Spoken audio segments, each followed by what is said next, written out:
Não, minha formação é toda em História, na UF, toda de graduação, mestrado, que foi quando eu defendi o Zéfiro, agora o doutorado. E nesse meio tempo, dei aula em escola, e também na Cândido, e publicação de artigo, trabalhei como pesquisadora, mas sempre para o setor privado. Fui bolsista da Biblioteca Nacional, com projetos sobre pornografia também, levantamento dessas obras. E isso. A ideia inicial foi, eu estava no final da graduação, fazendo TCC, que foi sobre absolutamente outra coisa, Centro Popular de Cultura e tal.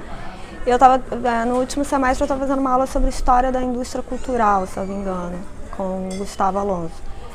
E aí surgiu essa questão, tinha que fazer um trabalho final sobre algum símbolo, algum objeto, algum produto dessa indústria cultural, e me veio à mente, na época foram duas coisas, ou o grafite, que na ocasião estava essa discussão se era arte, se não era, estava tendo a exposição dos Gêmeos, que lugar que isso ocupava, né, que é uma discussão que foi bastante superada já hoje, e a pornografia, porque é um produto que é uma na ocasião eu não sabia, depois eu vim a saber, mas é uma expressão artística ou cultural que se apropria de todas as ferramentas, todos os mecanismos, todas as estratégias da cultura, da difusão cultural.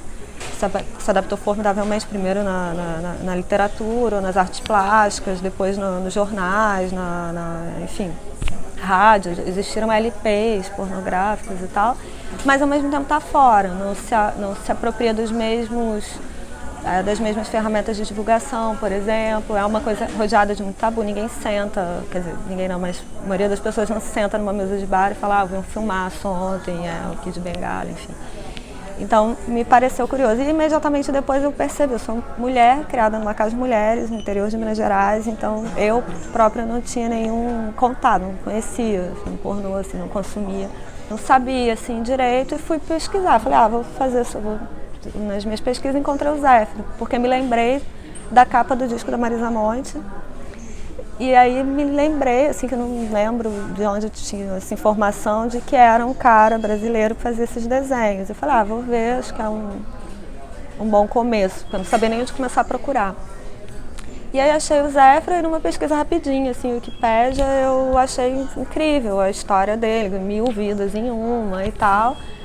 E fiz um projeto que inicialmente era para analisar a censura moral mesmo, assim, tipo, mas acabou tomando, eu não queria fazer discussão da pornografia, mas acabei me tornando um caso clássico, assim, de uma pesquisa que você vai descobrindo com a pesquisa mesmo. Assim, na ocasião que eu me orientava era o Daniel, na primeira reunião de orientação, ele virou para mim e falou, mas por que você chama o Zéfiro de pornografia? Porque eu não acho que seja e tal.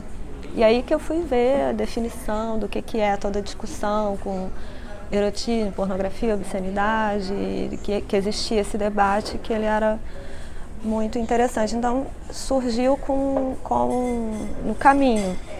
E aí surgiram também essas questões que foram se colocando, especialmente no primeiro semestre do mestrado, que eram tipo, colegas dando, você gosta, então, né? Tipo, não é essa questão, se eu gosto ou não. Pessoas falando que era melhor eu ir para antropologia ou para o cinema, que uma resistênciazinha, assim, que hoje já tem bastante. Na história, eu não conheço tanta gente, mas na antropologia, de fato, na sociologia, na teoria literária, você tem, principalmente na antropologia, trabalhos incríveis. Mas me deu esse espanto, assim, no início, que colegas ou professores julgassem que esse não é um objeto do historiador. Quando a gente, gostando ou não, a sociedade produz e consome pornografia, então é um objeto, assim, da história. E eu acho curioso isso, até essa era uma coisa que eu conversava muito com o Daniel. O Daniel fazia piada, eu sou uma mulher de 1,5 m de altura que chegava e mostrava pênis e vaginas, e demorou um pouco para que eu também não começasse a rir no meio, porque hoje eu aprendi que tem que dar espaço para fazer uma piadinha, para as pessoas poderem se tranquilizar e rirem um pouquinho e conseguirem. Mas é curioso isso, assim, o quanto o próprio objeto, o próprio estudo, a própria pesquisa pode ser um objeto interessante, na medida que demonstra o quanto a gente ainda tem problema, né, com determinados assuntos, com determinadas narrativas.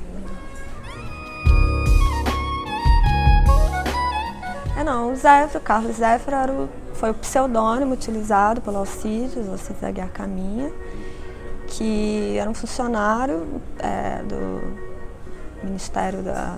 Meu Deus, eu esqueci. Era um funcionário público, carioca, morador de Anchieta, casado, pai de 5 filhos, casado desde os 25 anos.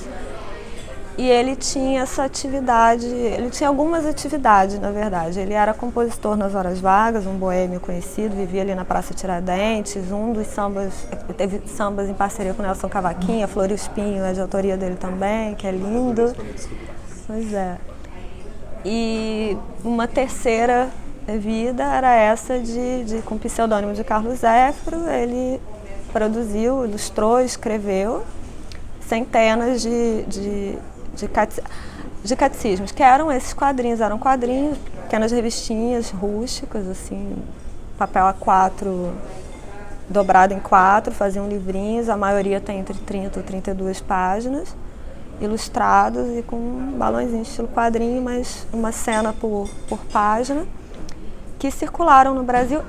Tudo a respeito dos catecismos é um pouco confuso, assim, não há muita precisão. Mesmo foi descoberta a identidade do Carlos Zéfiro já nos anos 90, que é isso, ele produzia essas revistinhas, elas circulavam clandestinamente no Brasil, desde o final dos anos 50 até mais ou menos 1970. Elas são substituídas, aparentemente, né, de acordo com os relatos da época, elas foram substituídas por revistas de nu, coloridas, que vinham dos países nórdicos, entravam aqui clandestinamente também, que estavam se tornando mais atraentes, porque eram pessoas de verdade ali representadas, coloridas e tal, foram caindo em desuso. E aí nos anos 80 começa uma busca sobre quem é Carlos Zéfiro, um saudosismo em relação aos catecismos, você ainda consegue comprar em alguns lugares e tal, e os seus fãs, que tem toda uma mitologia de que os leitores de Carlos Zéfiro nos anos 60 e 70 eram adolescentes e crianças e tal. Nos anos 80 os homens estão adultos e vão, alguns deles, Joaquim Marinho, Otacílio, eles vão procurar, começa uma busca. Quem é Zéfiro? Essa busca acaba nos anos 90 com o Kfouri, que aparentemente na época era editor-chefe da Playboy, e vai procurar quem é Carlos Zéfiro. Ele tem essa pista lá do Hélio Brandão, que era o apelido do Hélio Gordo, que de acordo com algumas narrativas era o cara que editava, que o Zéfiro imprimia as coisas lá nos fundos da livraria dele, tinha uma ligação.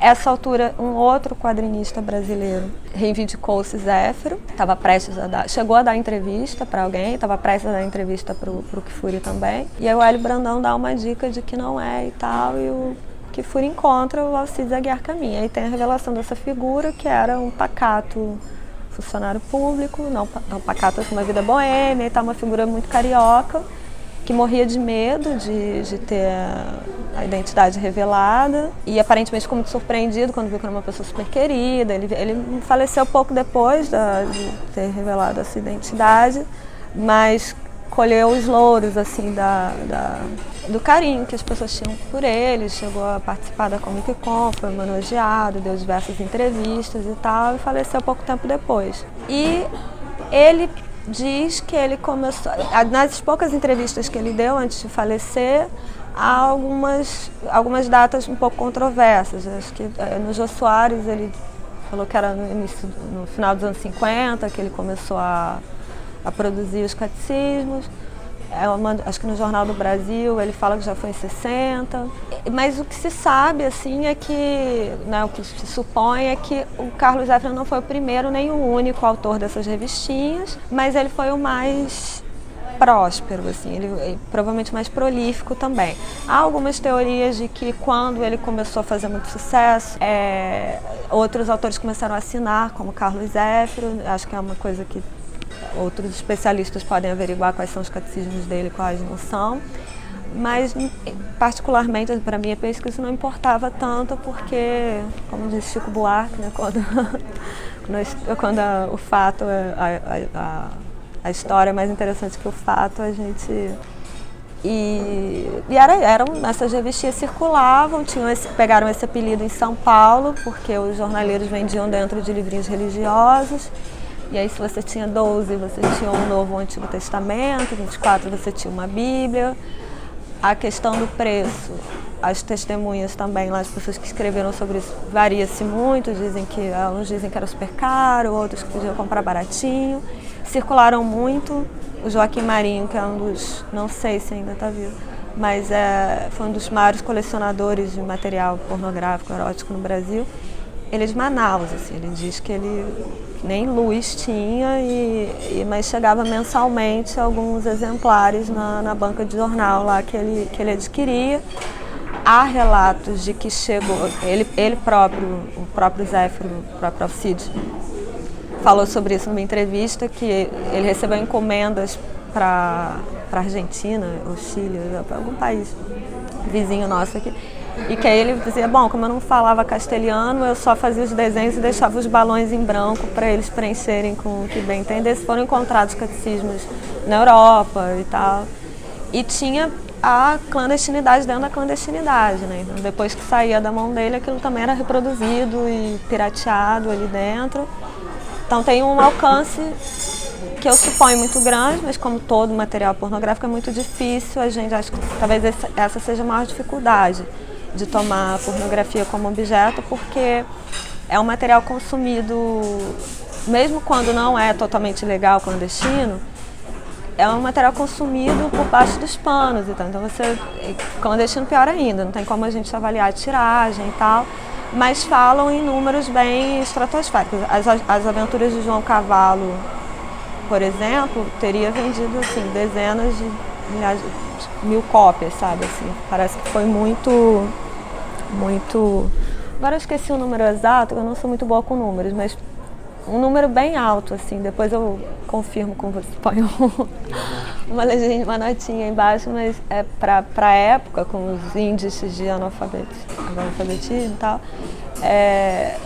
era bem impressionante, assim, o que dizem. Mas não são coisas que tem como a gente averiguar. E mesmo a autoria. Hoje, todos os catecismos remanescentes, existe um site que tem digitalizado algumas centenas de catecismos, todos são atribuídos a ele, assim. Então, outros autores que também, todos anônimos, no máximo identificados com anagrama lá, Carlos Zéfiro e catecismo se tornaram sinônimos, assim, com o tempo. Isso é um fenômeno bem comum com coisas percebidas como pornográficas em algum momento, assim. Acho que inclusive, esse é um dos fenômenos que fundamenta a minha teoria de que a pornografia não é uma coisa, mas um argumento, sabe? Porque ela é fluida, é uma coisa que está dialogando com limites do moralmente tolerável, que são muito fluidos não só no tempo e no espaço, mas entre grupos sociais distintos, entre indivíduos. O que pode parecer muito chocante para mim pode ser outra coisa para você, entendeu? É um argumento frequentemente pejorativo. E o Zéfiro acaba estando um pouco interligado, assim, porque eu abandonei, por exemplo, a coisa da legislação em si, porque eu percebi que Zéfiro começou a ser produzido antes, já clandestinamente. Tipo, a partir do meu objeto, que eu compreendi, que assim, a legislação procurando regulamentar a divulgação de coisas, livros ou qualquer coisa, com argumento moral, no Brasil, ela foi promulgada sempre em períodos democráticos, pelo menos em tese. Assim. Tipo, lá atrás vai ser nossa primeira legislação inequívoca, assim, que fala diretamente sobre atentado, sobre publicações que atentem contra a moral e os bons costumes, é da década de 20. E é por demanda social popular, a galera estava ensandecida querendo impor limite. Depois isso é apropriado pelos governos autoritários e vai se adaptando também às novas tecnologias, então você vai ter depois para o rádio, para televisão, para não sei o quê.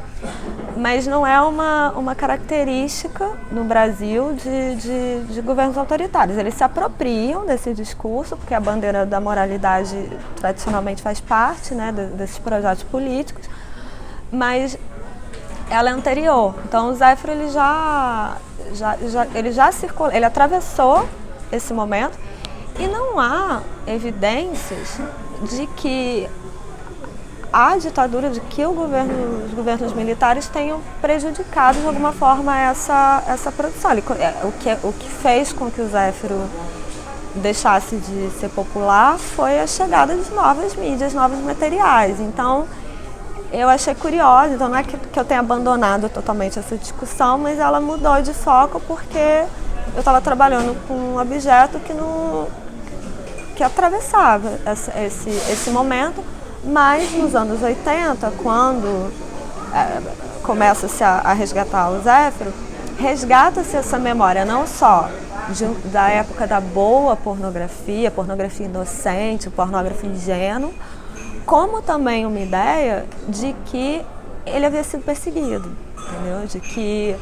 De que foi a ditadura que proibiu ele, que levou ele para que tudo circulava livre antes e foi a censura militar lá dos anos militares que interrompeu esse processo. Então são duas memórias que são distintas, né, mas elas se unem ali.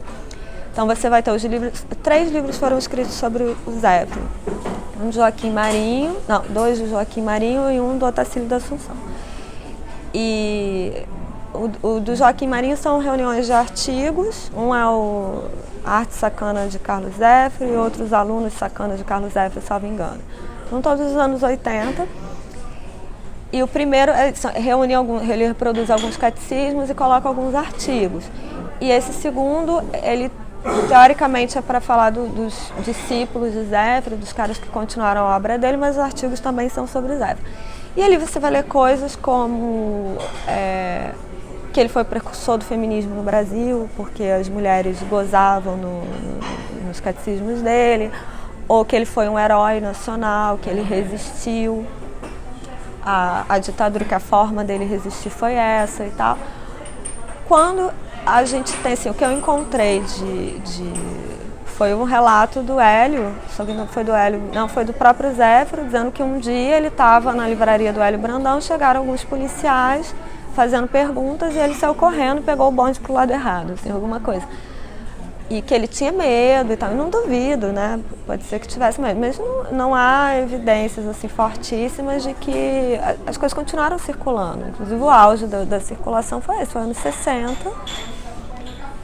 Então, que é uma coisa muito típica também, mesmo recuando um pouquinho, o que eu estudei no doutorado era isso. Assim, você tem no final do século XIX, esse tipo de publicação considerada obscena, imoral, os livros para homens, eles se tornam extremamente populares no Brasil. Não há uma legislação evidente, eles até estão prevendo ali atentado público ao pudor, mas os editores, os autores os livreiros tinham alguma margem de ação ali. E quando você olha os relatos indignados no jornal, ou a fase que tivemos delegados auxiliares mais empenhados nessa coisa que faziam relatórios, a impressão que dá é que era um michuco, você não podia dar 2 passos no Rio de Janeiro sem tropeçar numa pilha de livros, estampas e coisas imorais. Assim, em muitos momentos eu tive a impressão de que a coisa era muito mais ostensiva do que hoje. Então a gente tem essa impressão de que o passado é mais casto e tal, não sei o quê, quando não necessariamente, assim. Analisei algumas imagens ou textos que descreviam posições sexuais que eu não sabia que eram possíveis de serem feitas humanamente, sabe? Coisas assim, bem...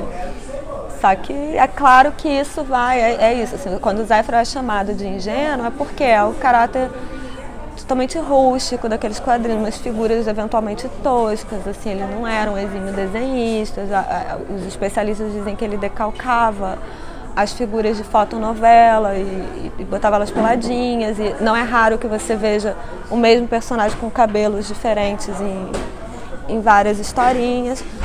E era uma galanteria, você conhece os catecismos, ele não falava, uma coisa da qual ele sempre se orgulhou muito e atribuía o sucesso dele a isso, que ele não usava palavras de baixo calão, então tinha várias metáforas tinha todo o processo da corte, que é outra coisa que os fãs elogiam muito. O sexo em si só ia começar lá para a página 10, 12. Antes disso era ele ensinando como flertar. Para cada tipo de mulher era uma conquista diferente. Tem catecismo que ensina até que música colocar para você receber um sexo oral, sabe?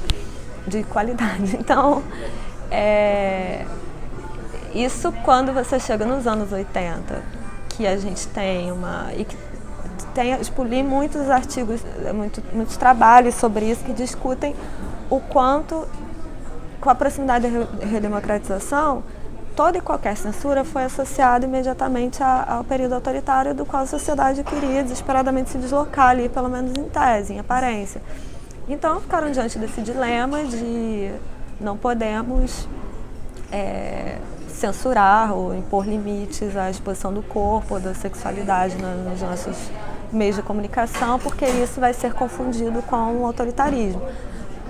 Mas, ao mesmo tempo, fuga nos anos 80 que a gente tem, já vinha ali se fortificando a cultura da porno chachada e tal, tem Xuxa descendo da nave, seminua, você tem toda uma exposição maior, e aí essa figura do Zéfiro emerge como a meu ver, como uma forma de conciliar, tipo, olha, não que eu seja contra o sexo, as narrativas sexuais, a performance sexual, mas olha aqui nós temos um exemplo da pornografia ingênua. O próprio Zéfiro vai fazer isso nos anos 90, ele dá uma entrevista que ele diz, dizem que o que eu fazia era pornografia. Pornografia é o que acontece perto da minha casa hoje em dia nos bailes funk.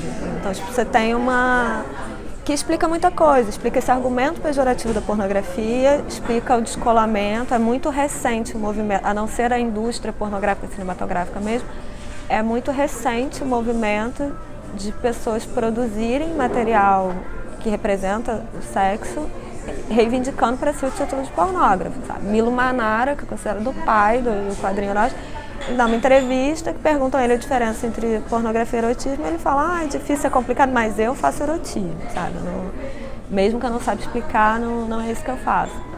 Então, esse resgate, eu identifico assim, múltiplos fatores para ele existir naquele momento. Alguns são de natureza política, que é isso, é uma forma de vai ser resgatada desde a tanga do Gabeira na praia, a barriga da Leila Diniz e o Carlos Zéfiro, sabe? Como ícones dessa resistência sexual, vamos dizer assim, dessa resistência, e que contrapõe esteticamente ao que estava sendo produzido ali naquele momento.